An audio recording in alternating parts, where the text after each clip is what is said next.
नजरिए के साथ वो करबला में आते, इमाम हुसैन ने भी उनके लिए राहों को हमवार कर दिया, चिराग बुझा दिया, अपने बाल बच्चों का हाथ थमा दिया, लाओ इनको छोड़ने चले जाओ।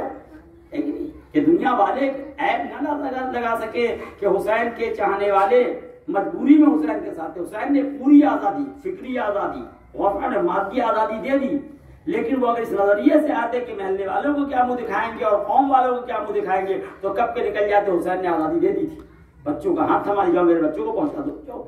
है कि चिराग बुझा दिया, जाने में शर्म आती है। लेकिन क्या कहा मौला, मैं आपको छोड़ के अल्लाह को क्या मुंह दिखाऊंगा। महल्ले वाले हर जगह नहीं होंगे, अल्लाह तो हर जगह है। जो लोग ये सोचते कि महल्ले वाले को मुंह दिखाना है, गांव वालों को मुंह दिखाना है, अपने अजीजों को जहां अजीज ना हो वहां एक से खलकत कर बैठते हैं। लेकिन जहां पे इस बात का यकीन हो अल्लाह को क्या मुंह दिखाएं, मौला इमाम हुसैन ने पूरी आजादी दे दी, चिराग बुझा दिया, अपने बच्चों का हाथ थमा दिया। ऐसे जाने में शर्म आती है, दुनिया क्या कहेगी हुसैन को छोड़ दिया, तो कहोगे मैंने नहीं छोड़ा, हुसैन ने अपने बच्चों को पहुंचाने के लिए कहा। लेकिन ये दुनिया वालों की कलम को, इमाम हुसैन आपने सुना भी मर्सिया, कलम को रोकने के लिए भी इन्होंने उस कलम की बात की जो इनकलाबी कलम है। लेकिन दुनिया में इनकलाबी कलम एक दो ही होता है, सब बिका हुआ कलम होता है, बिकी हुई जबान होती है। और ये शेर के लिए इनकलाबी कलम जरूर है, मैदान के लिए बहुत कम मिलता है। मैदान के लिए इनकलाबी कलम बहुत मिलता है कि जहाँ इंसान और मैं अपने कलम इस्तेमाल करे और बातिल के चेहरे से नकाब उतार दिया। तो कलम का इस्तेमाल है, बातिल के चेहरे, जबान का इस्तेमाल है, बातिल के चेहरे को और छुपाते रहो ताकि उसके जरिए हमें भी कमीशन मिलता रहे। तो मुख्तलिफ तरीके से छुपाओ बातिल को, मुख्तलिफ तरीके, कभी इत्तेहाद के नाम पे, कभी यकजहती के नाम पे, कभी आजादारी के नाम। भाई आजादारी बातिल के चेहरे पे नकाब डालने के लिए, आजादारी बातिल के चेहरे से नकाब उतारने के लिए है। वही आजादारी कबूल है कि जालिम के चेहरे से नकाब उतारो। बेशक जालिम के चेहरे से हुसैन इब्न अली ने करबला के मैदान में शब आशूर एक ही जुमला का, सब कुछ आज माफ है। लेकिन अगर किसी ने किसी का एक पैसा भी लिया है तो वापस करके आए, एक तब मेरा साथ दे। हुसैन किसी लुटेरे को साथ नहीं रखता, तो जब हुसैन लुटेरे को साथ नहीं रखता तो हुसैनी कैसे रख लेगा। सुभान अल्लाह, सुभान अल्लाह। आजादी में हुसैन का साथ दे रहा है तो आजादी में लुटेरा ना है, लूट का माल वापस करे फिर आए।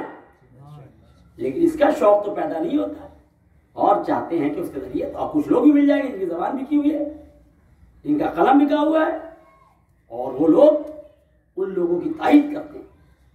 तो जाने का भाई बुनियाद मजबूत होनी चाहिए।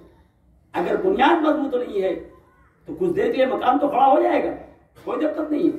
लेकिन क्या माहौल तब्दील हो, मौसम तब्दील हो, जल्जला आए, तूफान आए, सैलाब आए, तो जिसकी बुनियाद मजबूत नहीं है वो मकान गिर जाता है।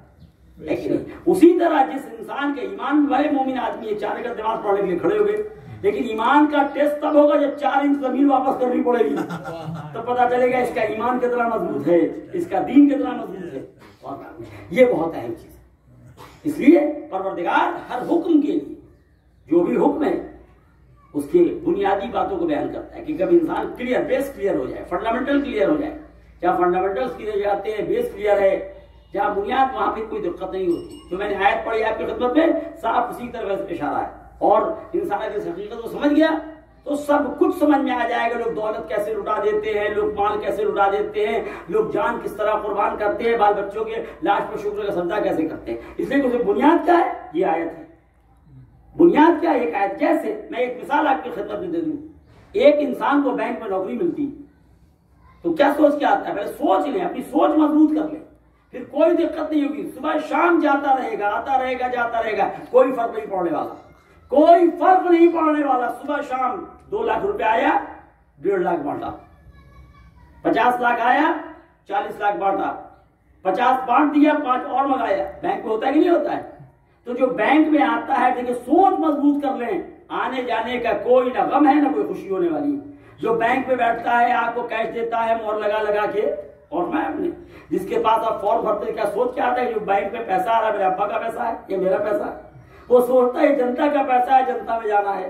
5 लाख 50 लाख आया, 50 लाख दिन भर में उसे बांट दिया। कहीं दर्द हुआ, हार्ट अटैक हुआ, उसे करे 50 लाख आया का सोचा ही उसने ये कि मेरा है ही नहीं है, आया और गया।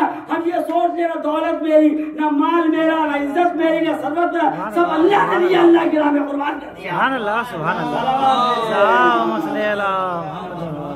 सुभान अल्लाह। यहाँ 10 रुपया दीजिए निकाल के, 3 बार उसको रगड़ के देखते हो, घुस भी जाता है वो। लेकिन क्या बैंक वाला आया ही इसलिए कि उसको दे रहा है। हम अपना समझ रहे हैं इसलिए मुश्किल पैदा हो रही। बैंक में पहले अपना नहीं समझते, तब हम भी चीजों को अपना समझना भूल जाए। क्योंकि आयत जो मैंने आपकी खिदमत में पढ़ी, इन्नल्लाह अश्तरा मिनल मुमिनीना अनफुसहुम व अम्वालहुम बिअन्ना लहुमुल जन्नह, अल्लाह ने मोमिन के जान माल को खरीद लिया है। किसके एवज में? जन्नत के एवज में। तो जब हमने सामान आपसे बेच दिया तो मेरा रहा कहां? हमने आपसे सामान बेच दिया, पैसा ले लिया, उसको जो कीजिए। हमसे आपने सामान खरीदा, उसे उधर फेंकाइए, किसी को गिफ्ट दे दिए, हमें क्या फर्क पड़ने वाला?